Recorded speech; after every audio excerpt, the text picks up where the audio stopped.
движението. Да Тези оттам влизат по двете платна, не могат да се движат. Свободна лента.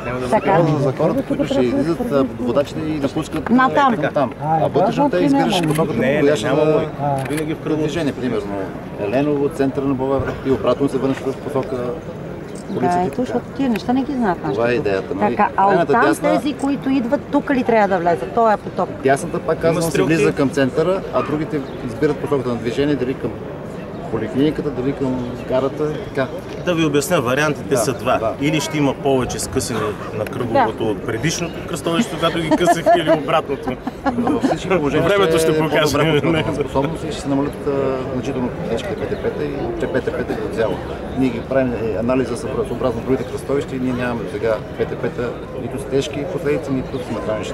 А пък Петровски там се разшири, за да може все пак да е по-голяма. Габаритът е по-голям и може да се прави по-бързо маневрата и няма риск.